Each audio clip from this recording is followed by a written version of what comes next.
The U.S. military conducted strikes in Syria after indirect fire posed what a U.S.-led coalition official called an imminent threat to troops near Green Village, a base in the east of the country near the Iraqi border. While the U.S. is not officially confirming it conducted the strikes, a defense official with direct knowledge noted that only U.S. forces in that area have weapons capable of carrying out these kinds of strikes. Preliminary assessments have concluded the strikes destroyed the 7 Katyusha rocket sites they were targeting. Indirect fire attacks pose a serious threat to innocent civilians because of their lack of discrimination, the Operation Inherent Resolve official said in a statement.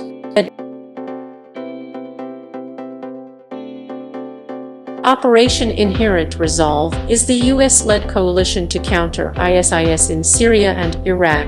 Although there was no specific attribution for the indirect fire, Pentagon Press Secretary John Kirby said the U.S. continues to see threats against U.S. forces in the region from Iranian-backed militias. In just the last few days, there have been acts perpetrated by some of these groups that validate the consistent concerns that we've had over the safety and security of our people, Kirby said at a news briefing Tuesday.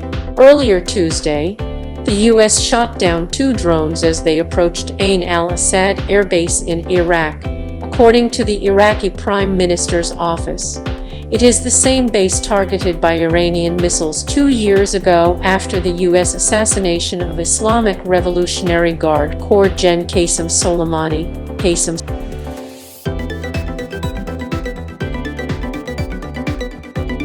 Though officials have not said whether they believe these recent attacks are related to the killing of Soleimani, the 2-year anniversary of his death was this past weekend. Tensions are also high as sensitive negotiations continue in Vienna, Austria, on the future of the Iran nuclear deal. U.S. and coalition forces in the region have come under repeated attack from drones and indirect fire for months. On Sunday, an area near Baghdad airport where U.S. forces are located was the target of a failed attack. In October, a deliberate and coordinated attack using multiple drones targeted U.S. forces at the Tanf base in Syria near the borders with Iraq and Jordan. The U.S. maintains approximately 900 troops in Syria, largely split between Tanf and Green Village.